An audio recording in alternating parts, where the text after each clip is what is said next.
Hello दोस्तों, मेरा नाम गोपाल कुमार है। आप देख रहे हैं डायरेक्शन टू सक्सेस। आज हम आपको पढ़ाने वाले हैं प्रकाश के परिवर्तन। प्रकाश के परिवर्तन में आज लेक्चर 14 है और ये चैप्टर 1 है और ये फिजिक्स का है। ये फिजिक्स का चैप्टर 1 है। फिजिक्स का चैप्टर 1 है। आप पिछले क्लास नहीं देखे तो यहाँ पे जाके आप पिछले क्लास देख लीजिए। यहाँ आपको आ रहा होगा पिछले क्लास का, यहाँ टिपिएगा तो आप पिछले क्लास लेक्चर 12 देख लीजिएगा। आज हम जो समझने वाले हैं कि आवर्धन, मेन रूप से आज आवर्धन समझने वाले हैं। आवर्धन से भी एक क्वेश्चन पूछा जाता है, उसका फार्मूला पूछा जाता है। और उत्तल और अवतल दर्पण में अंतर होता है ना, जो आज समझेंगे। उत्तल और अवतल दर्पण में दर्पण तो दोनों को समझेंगे। और उत्तल और अवतल दर्पण से 2 मार्क्स में पूछा जाता है कि उत्तल और अवतल दर्पण का अंतर, तो ये आज देखेंगे। और आवर्धन से कुछ न्यूमेरिकल भी बनाएंगे। आज कुछ न्यूमेरिकल भी बनाएंगे। दर्पण सूत्र होता है ना, उससे आज न्यूमेरिकल भी बनाएंगे। तो आप लोग बताइए, आप कैसे हैं आपके घर परिवार में। अब हम बताते हैं आपको कि जो 2 मार्क्स और 1 नंबर इस क्लास से ने आपको शुरू से अंत तक देखिएगा ना, तो 4 मार्क्स आपका क्लियर हो जाएगा। 4 मार्क्स। एक तो उत्तल और अवतल दर्पण में जो बोलता है वो वाला, और एगो आवर्धन किसे कहते हैं, या आवर्धन किसे कहते हैं, ये 2 मार्क्स में पूछेगा। और आवर्धन के मात्रक बोलेगा, आवर्धन के फार्मूला पूछेगा तो अथी में ऑब्जेक्टिव में पूछेगा। ठीक, ऑब्जेक्टिव में पूछेगा। और न्यूमेरिकल तो आप जानते हैं कि ये 2 मार्क्स में पूछेगा तो 2 मार्क्स में पूछेगा। तो अब हम चलिए बताते हैं आपको कि आवर्धन और उत्तल और अवतल दर्पण में अंतर। ठीक, बताते हैं। आप पिछले क्लास नहीं देखे तो देख लीजिए जाके। और सारा प्ले लिस्ट लेक्चर 14 तक जितना सारा है ना, सारा प्ले लिस्ट में डाला हुआ। आप चाहते हैं तो शुरू से अंत तक देख सकते हैं।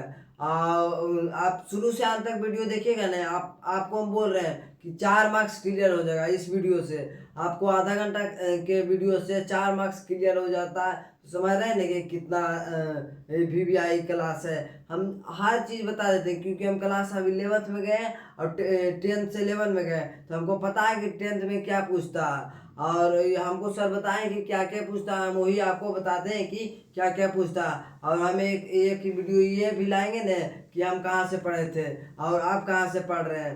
तो हम चलिए बताते हैं आपको, क्लास स्टार्ट करते हैं। ये सभी को हम मिटा के लिखते हैं उत्तल दर्पण और अवतल दर्पण में अंतर। ये सभी को मिटा देते हैं। अब हम लिखते हैं उत्तल दर्पण और अवतल दर्पण में अंतर। ये सभी को मिटा देते हैं ताकि आपको जगह रह पाए और अच्छा से हम लिख पाए, क्योंकि बोर्ड थोड़ा छोटा है तो इसलिए उतना बड़ा नहीं हट पाएगा। तो जानते हैं उत्तल और अवतल दर्पण में अंतर। हम बताएं, जो बताए ना पीछे वही लिख देना है खाली। जो पीछे बताए ना, अंतर कुछ नहीं होता है। जैसे आप जानते हैं कि अवतल दर्पण धंसा हुआ होता है, अवतल दर्पण उभरा हुआ होता है। तो ऐसा ही आपको मतलब यही अंतर हो गया। आप जानते हैं कि अवतल दर्पण का फोकस दूरी ऋणात्मक होता है और उत्तल दर्पण का फोकस दूरी धनात्मक होता है। तो यही अंतर हो गया, इसमें और कुछ करना नहीं है। जो अंतर है ना वही अंतर हो गया। तो ये सभी को हम मिटा देते हैं और हम लिखते हैं कि उत्तल दर्पण और अवतल दर्पण में अंतर। अब लिखते हैं, अब देखिए कि उत्तल दर्पण और अवतल दर्पण में अंतर। उत्तल दर्पण और अवतल दर्पण में अंतर, ये स्टार करके लिख लीजिएगा। ये पूछा जाता है 2 मार्क्स में पूछा जाता है। ये 2 मार्क्स में पूछा जाता है, ये आप लिख लीजिएगा। तो पहला अंतर क्या है कि पहला अंतर है कि यह धंसा हुआ दर्पण होता है। अब हम आपको बताए थे कि ये अवतल दर्पण धंसा हुआ होता है, उत्तल दर्पण उभरा हुआ होता है। आप जैसे कैसे याद रखिएगा, तो उसे उत्तल, उसे उभरा हुआ, उसे यहाँ ऊ देखिए, यहाँ ऊ देखिए, तो उसे उत्तल, उसे उभरा हुआ होता है। और ये कैसा प्रतिबिंब बनता है ये भी हम आपको बताए थे। आपको स्क्रीन पे दिखेगा कि अवतल दर्पण का और उत्तल दर्पण का भी प्रतिबिंब दिखेगा। ठीक, कि कैसा होता है। आपने नहीं देखे तो हम ऐसे बताए थे, आपको नहीं ध्यान में होगा तो आपको दिखेगा। और जिसे यह किरण को अभिसारित करता है, यह किरण को अभिसारित करता है मतलब एक जगह इकट्ठा करता है। इसका उदाहरण क्या है कि जैसे हम टॉर्च है तो टॉर्च होता है ना, इसका उदाहरण आपतन दर्पण को उपयोग हम आपको बताए थे, कल भी बताए थे, जो वो भी इम्पोर्टेंट क्लास था।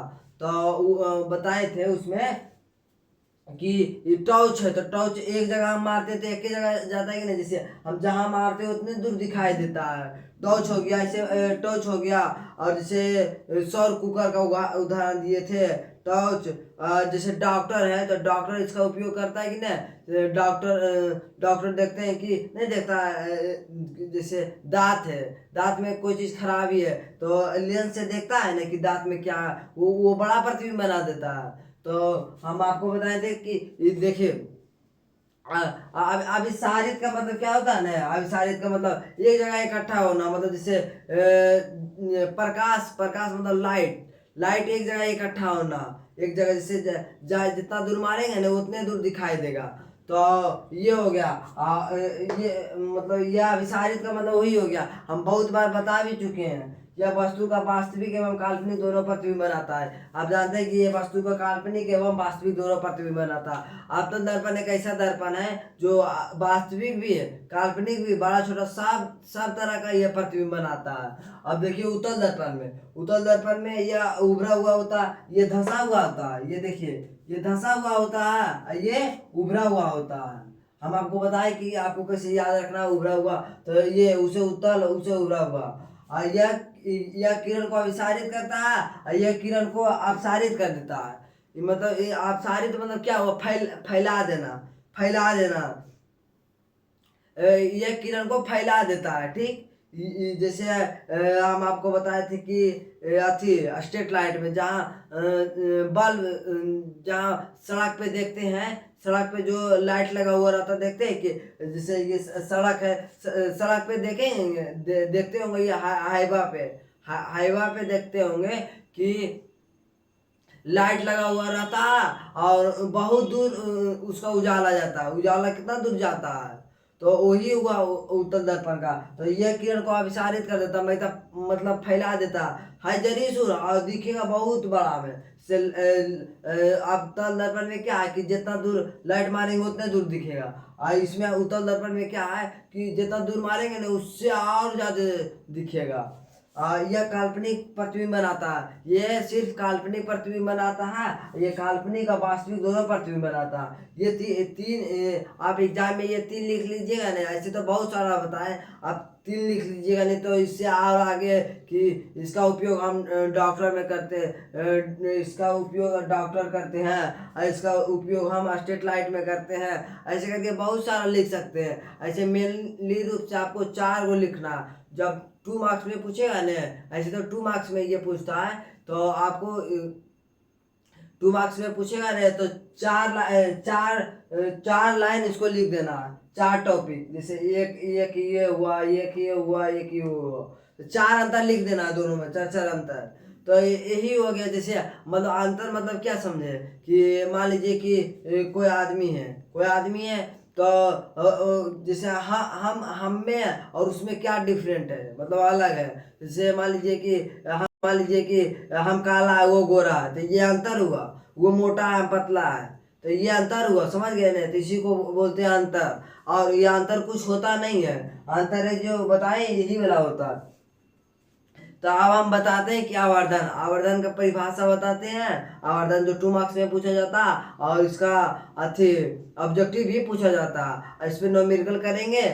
उसके बाद हम आपको बताएंगे। और अगले क्लास में, अभी तो ये क्लास कर लीजिए, अगले क्लास में हम बताएंगे कि अगले क्लास में क्या करेंगे। तो हम आपको बताते हैं, आप शुरू से अंत तक वीडियो देखिएगा, और ये वीडियो अपने स्टेटस में ये शेयर कर दीजिएगा ताकि आपके दोस्त भी देख पाए।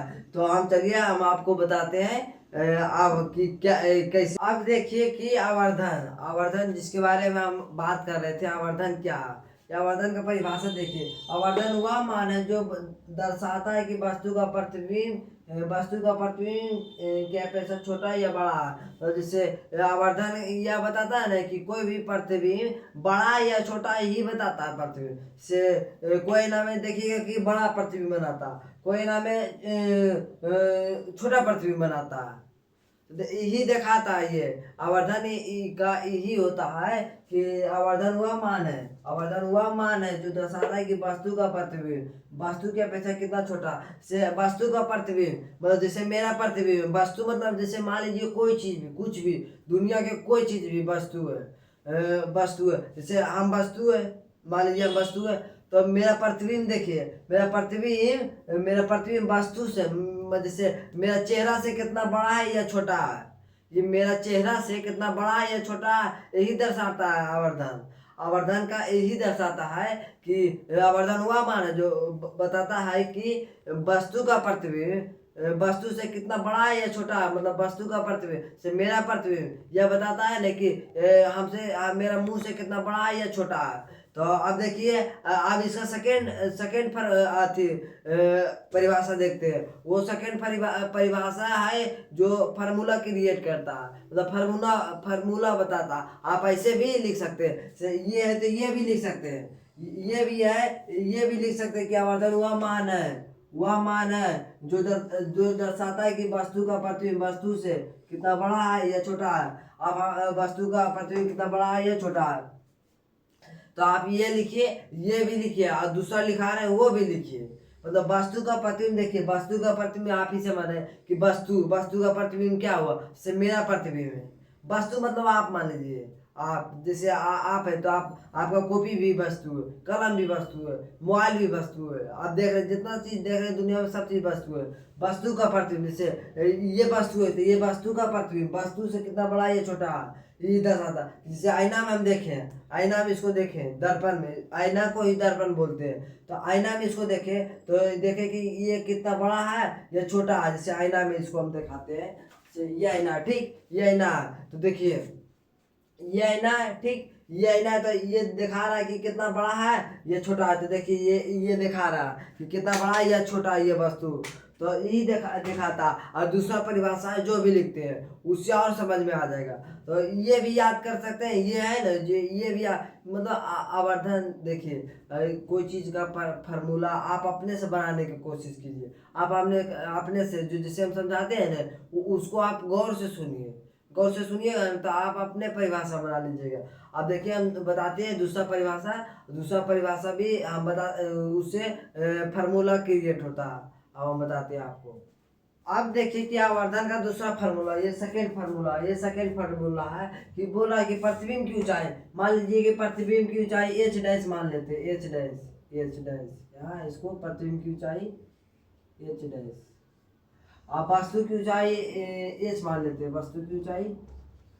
लेते हैं, कि अनुपात को आवर्धन करते हैं। जैसे वस्तु का प्रतिबिंब की ऊंचाई मतलब जैसे ये प्रतिबिंब जो फोटो बना उसका ऊंचाई और वस्तु का ऊंचाई, प्रतिबिंब का ऊंचाई और वस्तु के ऊंचाई के अनुपात को आवर्धन करते हैं। तो देखिए इसको ऐसे लिख सकते हैं, इसको एच माने हैं तो आवर्धन क्या बोल रहा है, आवर्धन बराबर, आवर्धन को पता है कि क्या चीज से डिनोट करते हैं, ये एम से आवर्धन करते हैं, ठीक, ये एम से इसको आवर्धन करते हैं। तो ये बोल रहा है कि वस्तु की प्रतिबिंब की ऊंचाई एच डैश है, ठीक, एच डैश है, और वस्तु का ऊंचाई एच है, यहाँ एच है, क्या अनुपात को आवर्धन करते हैं। वस्तु की ऊंचाई को हम प्रतिबिंब की ऊंचाई को एच डैश मान लिए, यहाँ एच डैश है, यहाँ एच डैश लिखा हुआ एच डैश, और वस्तु की ऊंचाई के अनुपात मतलब बटा में, अनुपात जहाँ कहेगा ना उसको बटा में कर दीजिएगा। अब अनुपात